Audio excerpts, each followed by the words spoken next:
Evangelho de São Lucas, capítulos de 17 a 19. Instrução sobre o escândalo, o perdão e a fé. Jesus disse também a seus discípulos: é impossível que não haja escândalos, mas ai daquele por quem eles vêm. Melhor lhe seria que se lhe atasse em volta do pescoço uma pedra de moinho e que fosse lançado ao mar, do que levar para o mal a um só destes pequeninos. Tomai cuidado de vós mesmos.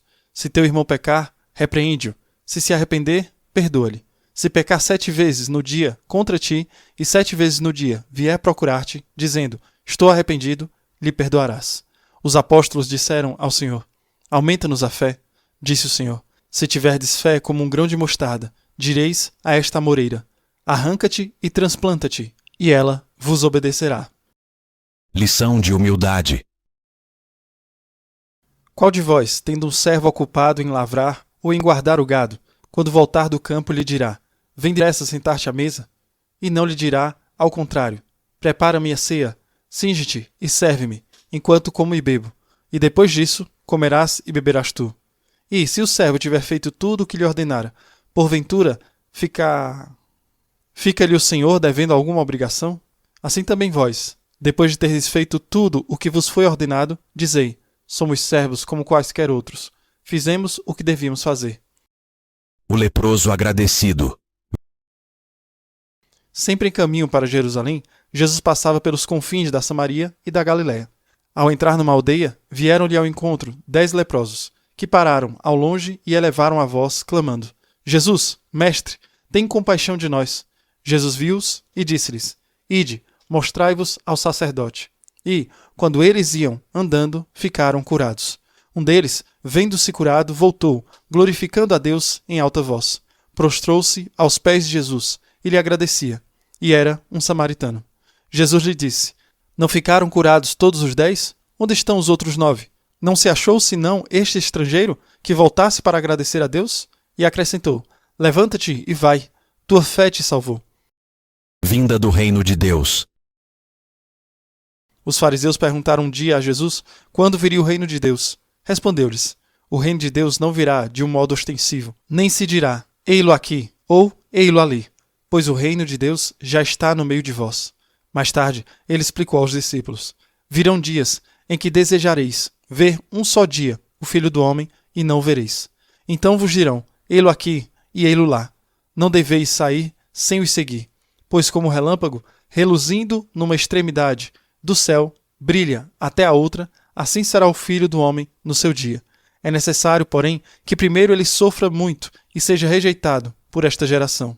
Como ocorreu nos dias de Noé, acontecerá do mesmo modo nos dias do Filho do Homem. Comiam e bebiam, casavam-se e davam-se em casamento, até o dia em que Noé entrou na arca. Veio o dilúvio e matou a todos.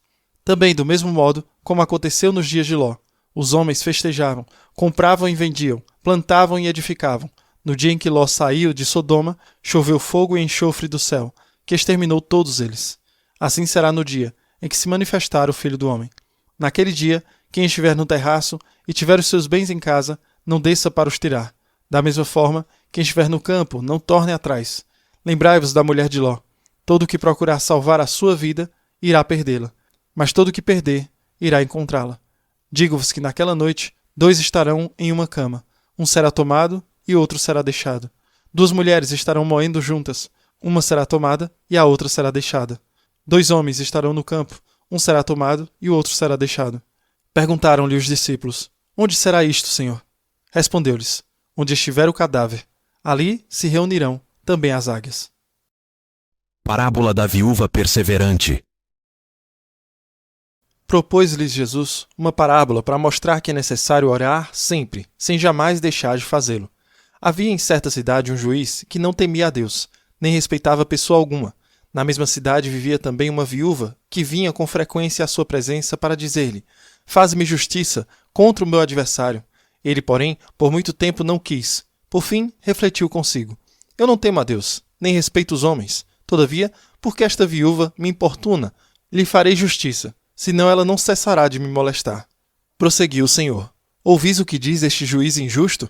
Por acaso não fará Deus justiça aos seus escolhidos, que estão clamando por ele dia e noite? Porventura tardará em socorrê-los? Digo-vos que em breve lhes fará justiça. Mas, quando vier o Filho do Homem, acaso achará fé sobre a terra? Parábola do fariseu e do publicano. Jesus lhe disse ainda esta parábola a respeito de alguns que se vangloriavam como se fossem justos e desprezavam os outros. Subiram 2 homens ao templo para orar, um era fariseu, o outro publicano. O fariseu, em pé, orava no seu interior desta forma: Graças te dou, ó Deus, que não sou como os demais homens, ladrões, injustos e adúlteros, nem como o publicano que está ali. Jejuo 2 vezes na semana e pago o dízimo de todos os meus lucros. O publicano, porém, mantendo-se à distância, não ousava sequer levantar os olhos ao céu, mas batia no peito, dizendo: Ó Deus, tem piedade de mim, que sou pecador. Digo-vos, este voltou para casa justificado, e não o outro, pois todo o que se exaltar será humilhado, e quem se humilhar será exaltado. As crianças. Trouxeram-lhe também criancinhas para que ele as tocasse. Vendo isso, os discípulos as repreendiam. Jesus, porém, chamou-as e disse: Deixai vir a mim as criancinhas, e não as impeçais, porque o reino de Deus é daqueles que se parecem com elas. Em verdade vos declaro, quem não receber o reino de Deus como uma criancinha, nele não entrará. Um homem rico. Um homem de posição perguntou a Jesus: Bom mestre, que devo fazer para possuir a vida eterna? Jesus respondeu-lhe: Por que me chamas bom? Ninguém é bom senão só Deus. Conheces os mandamentos: não cometerás adultério, não matarás, não furtarás, não dirás falso testemunho, honrarás pai e mãe. Disse ele: Tudo isso tenho guardado desde a minha mocidade.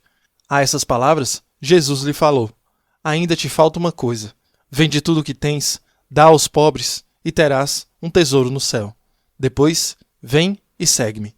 Ouvindo isso, ele se entristeceu, pois era muito rico. Vendo-o entristecer-se, disse Jesus: Como é difícil aos ricos entrar no reino de Deus. É mais fácil passar o camelo pelo fundo de uma agulha do que um rico entrar no reino de Deus. Perguntaram os ouvintes: Quem então poderá salvar-se? Respondeu Jesus: O que é impossível aos homens é possível a Deus.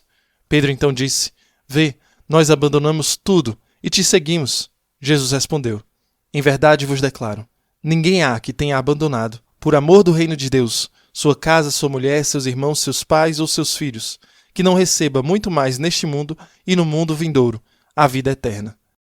Terceiro anúncio da paixão.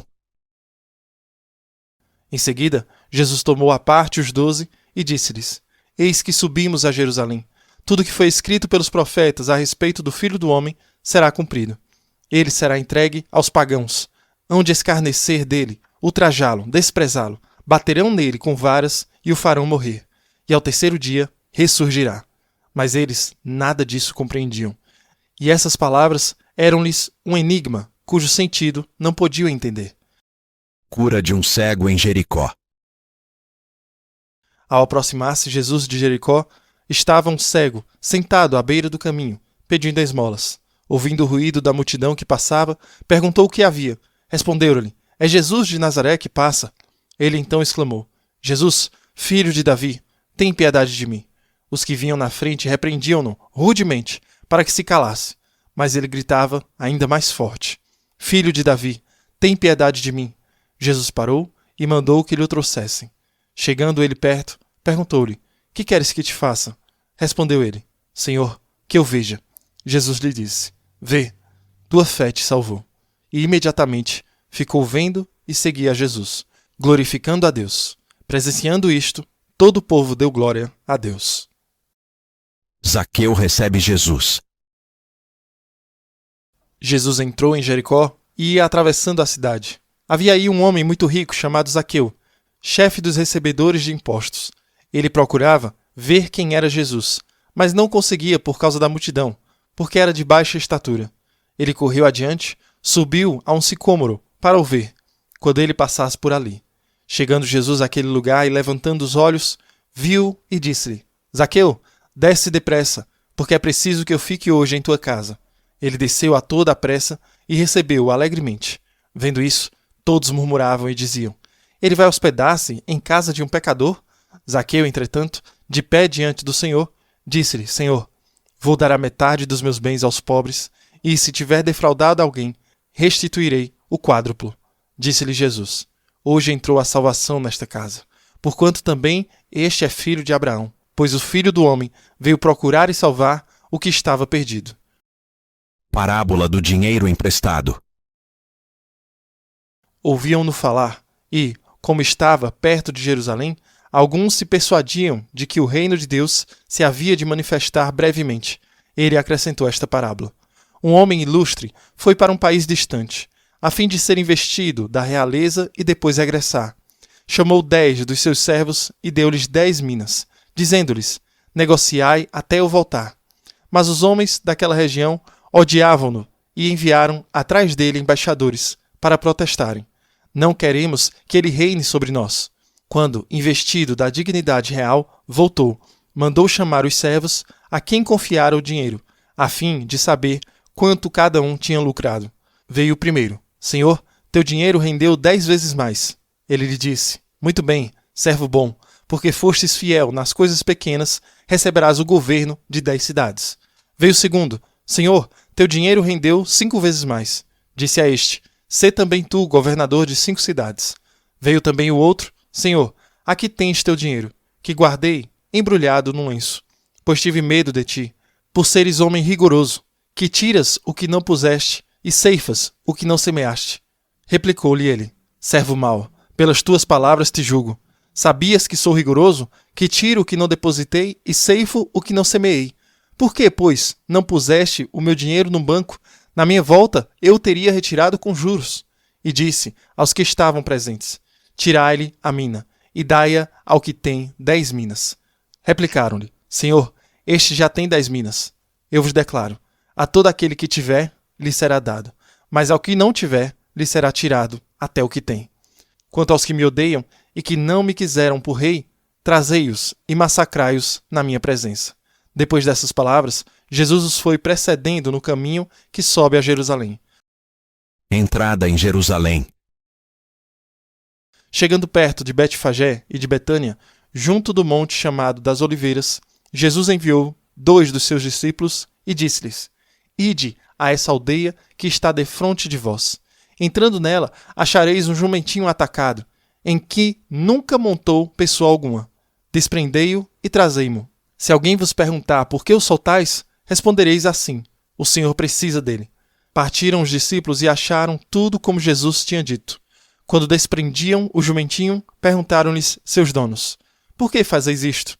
Eles responderam: o Senhor precisa dele. E trouxeram a Jesus o jumentinho, sobre o qual deitaram seus mantos e fizeram Jesus montar. À sua passagem, muitas pessoas estendiam seus mantos no caminho. Quando já se ia aproximando da descida do Monte das Oliveiras, toda a multidão dos discípulos, tomada de alegria, começou a louvar a Deus em altas vozes, por todas as maravilhas que tinha visto. E dizia: bendito o Rei que vem em nome do Senhor, paz no céu e glória no mais alto dos céus. Nesse momento, alguns fariseus interpelaram a Jesus no meio da multidão: Mestre, repreende os teus discípulos. Ele respondeu: digo-vos, se estes se calarem, clamarão as pedras. Lamentação por Jerusalém. Aproximando-se ainda mais, Jesus contemplou Jerusalém e chorou sobre ela, dizendo: ó, se também tu, ao menos neste dia que te é dado, conhecesses o que te pode trazer a paz. Mas não, isso está oculto aos teus olhos. Virão sobre ti dias em que os teus inimigos te cercarão de trincheiras, te sitiarão e te apertarão de todos os lados. Eles destruirão a ti e a teus filhos que estiverem dentro de ti, e não deixarão em ti pedra sobre pedra, porque não conheceste o tempo em que foste visitada. Jesus purifica o templo e aí ensina. Em seguida, entrou no templo e começou a expulsar os mercadores. Disse ele: está escrito, a minha casa é casa de oração, mas vós a fizestes um covil de ladrões. Todos os dias ensinava no templo. Os príncipes dos sacerdotes, porém, os escribas e os chefes do povo procuravam tirar-lhe a vida, mas não sabiam como realizá-lo, porque todo o povo ficava muito admirado quando ouvia falar. Explicação dos capítulos de 17 a 19. Muito bem, temos agora 3 capítulos em Lucas que são fenomenais. Estamos chegando ao fim, nos restam apenas 2 dias com o Evangelho de São Lucas. No início de Lucas, capítulo 17, se alguém fizer pecar a um destes pequeninos, anos atrás, quando o Padre Mike estava no seminário, havia um professor, o Dr. Chris Thompson, que ensinava moralidade. Talvez o Padre Mike disse isso antes, mas ele repete aqui acerca disso.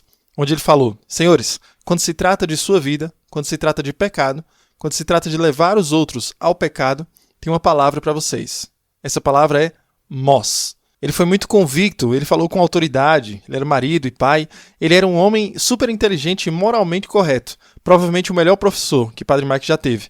Então você não pode levar outros ao pecado. No Evangelho fala de um grande mó.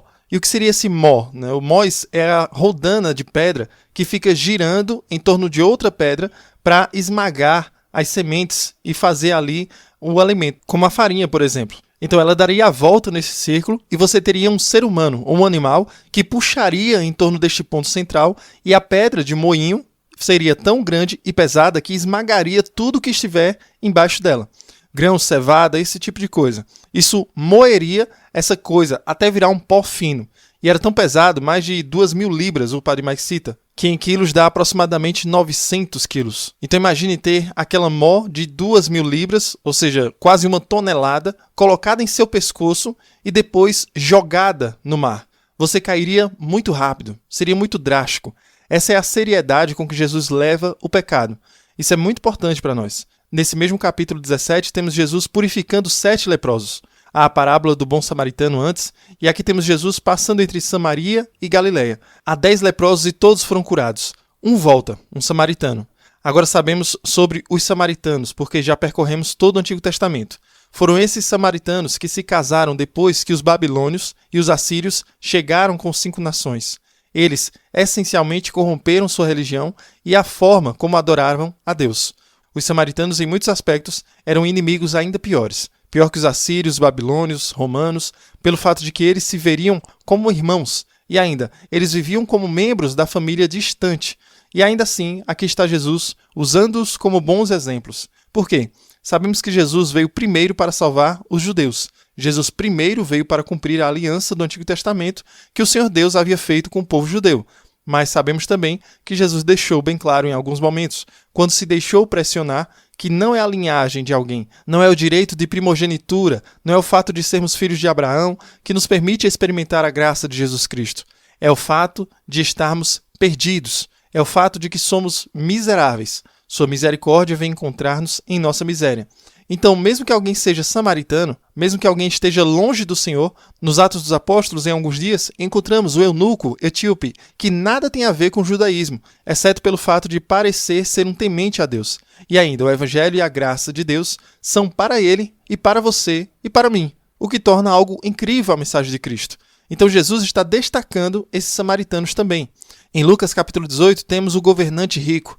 Padre Michael descreve como um bom garoto da igreja. Ele é um jovem rico e quer saber o que deve fazer para herdar a vida eterna. Ele é um bom garoto da igreja. Jesus diz: você conhece os mandamentos? E ele diz: sim, pode apostar que sim, senhor. Tenho acompanhado todos eles desde a minha juventude. No outro evangelho, talvez Marcos, diz: Jesus, olhando para ele, amou-o. Então aqui está esse olhar de amor entre o Senhor Deus e esse jovem rico. Esse garoto bom, esse garoto da igreja. Mas quando Jesus lhe pergunta: ok, você me deu as coisas, você faz coisas boas. Isso é ótimo, isso é maravilhoso. Mas agora você tem que me dar a sua vida. Agora me dê o seu coração. Dê-me o que realmente importa. E o homem vai embora triste. Na verdade, este termo para triste, entristecido, é a mesma palavra usada para descrever a dor e a agonia que Jesus passou no jardim do Getsêmani. Então, ele vai embora triste, não apenas meio chateado. Ele vai embora entristecido, ferido, esmagado. Mas ele vai embora. E esse é o coração de cada um de nós. Você pode ter sido um bom garoto da igreja, ou talvez não, mas o que Jesus pede não é apenas obedecer aos mandamentos. Jesus está dizendo: eu convido você. O que é que lhe falta? Doe suas riquezas, doe tudo que você confia, essa riqueza, mas mais importante do que tudo, venha me seguir. E ele foi embora triste, porque foi demais. Era uma ponte longe demais para o jovem rico. Por outro lado, nós temos Zaqueu, que não é um bom garoto ou um garoto da igreja. Na verdade, ele era um pecador. E todos sabiam que ele era um pecador. O que acontece? Jesus o vê em uma árvore e disse: Zaqueu, desce depressa, porque hoje devo ficar na tua casa. Zaqueu apressou-se, agiu rapidamente, desceu e o recebeu com alegria. Esta é a chave. Recebei-o com alegria.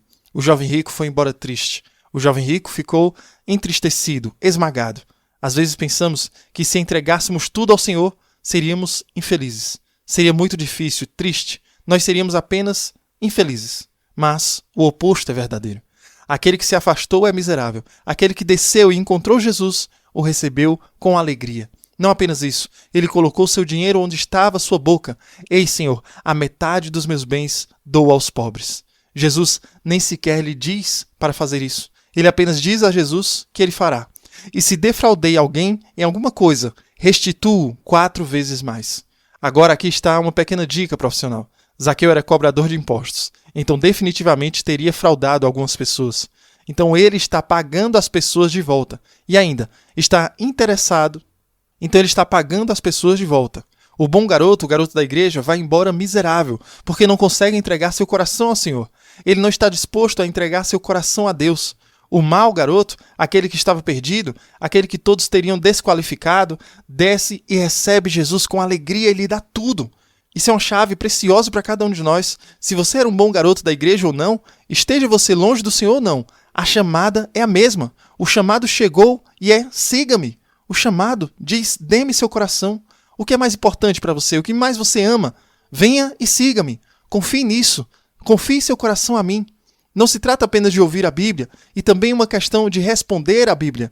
Não se trata apenas de ouvir a palavra de Deus, é sobre agir de acordo com a palavra de Deus. Então, receba o Cristo com alegria. Sempre que estiver ouvindo, diga, ouço a voz do Senhor chamar meu nome e dizer, desça, quero ficar na sua casa hoje. Aproxime-se do Senhor e receba-o com alegria, dizendo, Senhor, eu te dou tudo o que eu amo, eu te dou o que eu sou, eu entrego o meu coração a Ti. Que Deus abençoe você e reze por mim.